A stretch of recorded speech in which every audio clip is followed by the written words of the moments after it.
Pajjiżna jinsab salib it-toroq u għalhekk jeħtieġ li jkun xprunat minn gvern ġdid nazzjonalista biex jibda paġna ġdida lejn kwalità ta' ħajja aħjar. Hekk sostna ssib filgħodu f'konferenza tal-aħbarijiet is-Segretarju Ġenerali tal-Partit Nazzjonalista Michael Piccinino li tkellem dwar il-Kunsill Ġenerali li beda jitlaqqa din il-ġimgħa permezz ta' dialogu intern. Imbagħad il-ħadd issir l-ewwel sessjoni tal-Kunsill Ġenerali tal-Partit Nazzjonalista bil-partiċipazzjoni tal-kap tal-Partit Nazzjonalista Bernard Grech. Michael Piccinino sostna li pajjiżna jixraqlu soluzzjonijiet immedjati kif ukoll anke viżjoni fit-tul biex jiġu indirizzati l-piżijiet u l-problemi illi ħoloq unikament il-Gvern tal-Labor. Distinzjoni ċara bejn iż-żewġ partiti.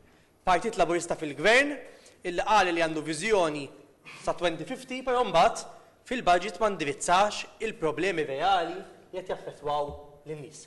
Mill-banda l-oħra, Partit Nazzjonalista li anke mill-ftit punti illi semma ġew dawk li ħarġu b'mod prinċipali insemmu l-edukazzjoni, l-għawdex, l-ambjent, il-kwalità tal-ħajja, is-saħħa mentali u ħafna oħrajn illi dawn kważi kollha kienu kompletament assenti minn dan il-budget. Joseph Grech, President tal-Kumitat Eżekuttiv, fisser l-iskop wara d-diskussjoni li saret fi 3 laqat tal-Assemblej li saru din il-ġimgħa, waħda minnhom issir f'Għawdex. L-Assemblej fukaw fost l-oħrajn fuq l-edukazzjoni, s-saħħa mentali, l-ambjent, il-kwalità tal-ħajja kif ukoll fuq Għawdex.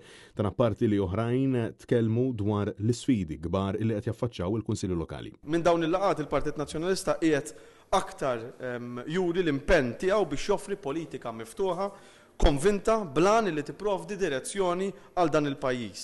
Malta Żagħżugħa tfisser li l-Partit Nazzjonalista huwa determinat li joffri soluzzjonijiet għal dan il-pajjiż, huwa determinat li iħares lejn l-isfidi blenti differenti minn dan il-gvern li bħalissa jidher li mhuwiex qiegħed jirrikonoxxi l-problemi, mhuwiex qiegħed jirrikonoxxi l-bżonnijiet speċjali li għandu bżonn Malta u Għawdex u l-poplu tiegħu.